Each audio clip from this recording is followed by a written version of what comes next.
എല്ലാവർക്കും എൻ്റെ വിനീത നമസ്കാരം. ഗോവിന്ദത്തിലേക്ക് എല്ലാവർക്കും ഹാർദമായ സ്വാഗതം. ശുഭദിനം നേരുന്നു. എല്ലാവർക്കും നന്മയുണ്ടാകട്ടെ എന്ന് പ്രാർത്ഥിക്കുന്നു. വരൂ കൂട്ടുകാരെ, ഇന്ന് നമുക്ക് ഒട്ടകത്തിൻ്റെയും സിംഹത്തിൻ്റെയും കഥ കേൾക്കാം. ഒരിടത്ത് ഒരു വ്യാപാരി ഉണ്ടായിരുന്നു. അയാൾക്ക് 100 ഒട്ടകങ്ങളും ഉണ്ടായിരുന്നു. ഒട്ടകങ്ങളുടെ പുറത്ത് വിലപിടിച്ച തുണിത്തരങ്ങളും കയറ്റി യാത്ര ചെയ്ത് മറ്റു രാജ്യങ്ങളിൽ പോയി കച്ചവടം നടത്തുകയായിരുന്നു അയാളുടെ പതിവ്. ഒരിക്കൽ അങ്ങനെ യാത്ര പുറപ്പെടുമ്പോൾ വഴിമധ്യേ ഒരു കാട്ടിലെത്തുന്നു.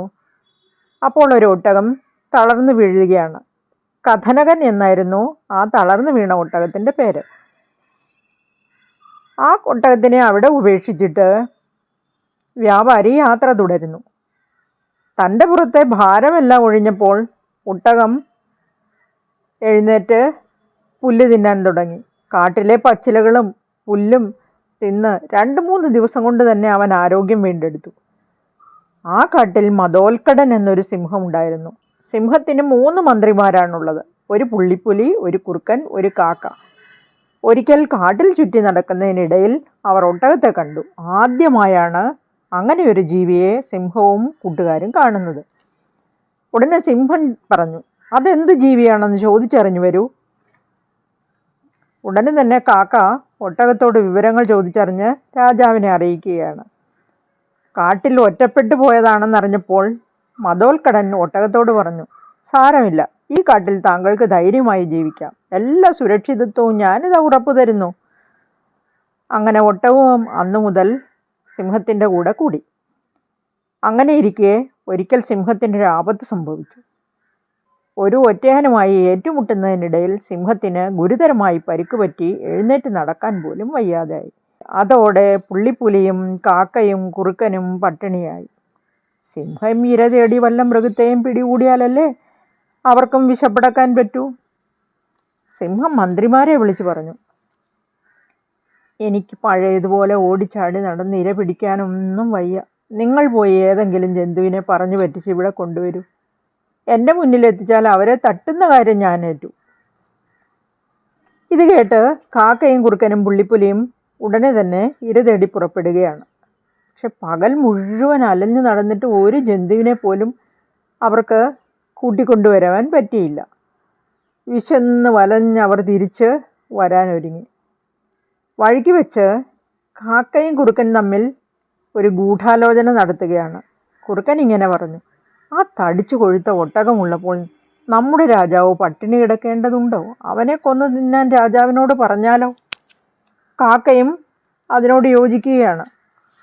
പക്ഷേ ഒട്ടകത്തെ രാജാവ് കൊല്ലുമോ?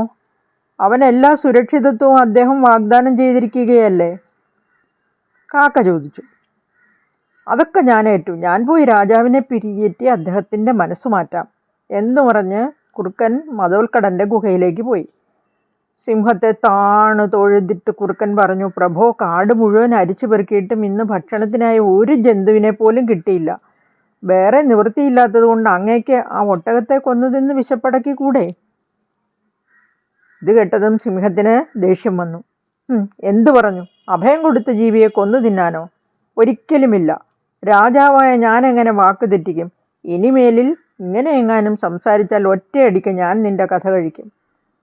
സിംഹം ക്രുദ്ധനായി പറഞ്ഞു, ആശ്രയിക്കുന്നവൻ അഭയം നൽകുന്നതിനേക്കാൾ വലിയ ഒരു ദാനവും ലോകത്തിലില്ലെന്നാണ് അറിവുള്ളവർ പറയുന്നത്.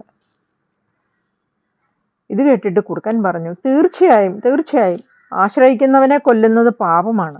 എന്നാൽ അയാൾ തന്നെ സ്വയം അങ്ങയോട് കൊന്നു തിന്നുകൊള്ളുവാൻ അപേക്ഷിച്ചാലോ? അഥവാ അതും അങ്ങേക്ക് ഇഷ്ടമല്ലെങ്കിൽ മന്ത്രിമാരായ ഞങ്ങളെ തന്നെ അങ്ങ് കൊന്നു തിന്നോളൂ. രാജാവിൻ്റെ ജീവൻ നിലനിർത്തേണ്ടത് പ്രജകളുടെ കടമയല്ലേ? സിംഹം അങ്ങനെ സമ്മതിക്കുകയാണ്. ഒട്ടകം സ്വയം മുന്നോട്ട് വന്ന് എന്നോട് പറയുകയാണെങ്കിൽ ഞാൻ അവനെ കൊല്ലാം, അല്ലാതെ വയ്യ. കുറുക്കൻ അത് കേട്ട് സന്തോഷത്തോടെ തൻ്റെ ചങ്ങാതിമാരുടെ അടുത്തേക്ക് പോയി. കാക്കയോടും പുള്ളിപ്പുലിയോടും ഒട്ടകത്തോടുമായി കുറുക്കൻ പറഞ്ഞു, നമ്മുടെ രാജാവ് വിശന്ന് മരിക്കാൻ പോവുകയാണ്. നാം ജീവനോടെ ഇരിക്കുമ്പോൾ അതിനെ അനുവദിക്കരുത്. നമ്മെ കൊന്നു തിന്ന് വിശപ്പ് മാറ്റാൻ നമുക്ക് രാജാവിനോട് ആവശ്യപ്പെടാം. അങ്ങനെ കാക്കയും കുറുക്കനും പുള്ളിപ്പുലിയും ഒട്ടകവും കൂടി മതോൽക്കടൻ്റെ ഗുഹയിലെത്തി.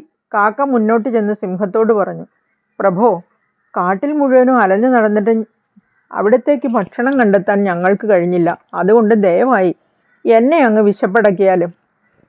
അപ്പോൾ കുറുക്കൻ മുന്നോട്ട് വന്നു. എന്നിട്ട് പറഞ്ഞു, ഇത്തിരി പോന്ന നിന്നെ തിന്നാൽ രാജാവിന് വിശപ്പ് മാറില്ല. ഏതായാലും നീ നിന്റെ സ്വാമിഭക്തി പ്രകടിപ്പിച്ചു കഴിഞ്ഞു. ഈ ലോകത്തും പരലോകത്തും നിനക്ക് ശാന്തി ഉറപ്പായും കിട്ടും. പിന്നെ കുറുക്കൻ സിംഹത്തോട് പറഞ്ഞു, പ്രഭു, അങ്ങ് ദയവായി ഈ ഉള്ളവനെ ഭക്ഷണമാക്കിയാലും. ഇത് കേട്ട ഉടനെ പുള്ളിപ്പുലി മുന്നോട്ട് വന്നിട്ട് പറഞ്ഞു, കുറുക്കച്ചാരെ, നിന്നെ കൊന്നു തിന്നാലും നമ്മുടെ രാജാവിന് വയറ് നിറയില്ല. മാത്രമല്ല നീ മാംസഭുക്കുകളുടെ വർഗത്തിൽപ്പെട്ടവനാണ്. അതുകൊണ്ട് മഹാരാജാവേ, ദയവായി ഈ ഉള്ളവനെ തിന്ന് അങ്ങ് വിശപ്പടക്കിയാലും.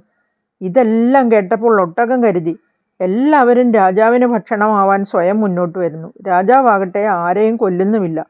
ഞാനും അദ്ദേഹത്തെ രസിപ്പിക്കാനായി വല്ലതും പറഞ്ഞേക്കാം. ഇങ്ങനെ കരുതി ഒട്ടകം ഉടനെ മുന്നോട്ട് വന്നിട്ട് പുള്ളിപ്പുലിയോട് പറഞ്ഞു, നീയും മാംസഭുക്കുകളുടെ വർഗ്ഗക്കാരനല്ലേ? അതുകൊണ്ട് രാജാവ് ഈ ഉള്ളവനെ തിന്ന് വിശപ്പടക്കുന്നതാണ് ഉചിതം. ഇത് കേൾക്കേണ്ട താമസം കുറുക്കനും പുള്ളിപ്പുലിയും കൂടി ഒട്ടകത്തിന് മേൽ ചാടി വീണ് അവനെ വകവരുത്തി. അങ്ങനെ രാജാവും കൂട്ടരും വിശപ്പ് മാറ്റുകയും ചെയ്തു. സഞ്ജീവകൻ ഇങ്ങനെ കഥ പറഞ്ഞു നിർത്തി. അധമന്മാരായ ഉപദേശകരുള്ള രാജാവിനെ കൊണ്ട് ആശ്രിതർക്ക് ഒരു പ്രയോജനവുമില്ല. സിംഹത്തിൻ്റെ ചങ്ങാതിയായ മരം വെട്ടുകാരന് ആപത്ത് സംഭവിച്ചത് സിംഹത്തിൻ്റെ ഉപദേശകരിൽ നിന്നാണ്. ആ കഥ കേട്ടിട്ടില്ലേ? അടുത്തത് ആ സിംഹത്തിൻ്റെയും മരം വെട്ടുകാരൻ്റെയും കഥയാണ്. കൂട്ടുകാരെ, ഈ കഥ ഇഷ്ടപ്പെട്ടുവെന്ന് കരുതുന്നു. ഇഷ്ടപ്പെട്ടാൽ ലൈക്ക് ചെയ്യണം, കമൻറ്റ് ചെയ്യണം, ഷെയർ ചെയ്യുകയും ചെയ്യണം. നിങ്ങൾക്ക് ഈ കഥയിൽ നിന്ന് എന്ത് ഗുണപാഠമാണ് കിട്ടിയതെന്ന് പറയുമോ? കൂട്ടുകാരെ, നന്ദി, നമസ്കാരം. അടുത്ത കഥയുമായി വരുന്നതുവരെ കാത്തിരിക്കുമല്ലോ.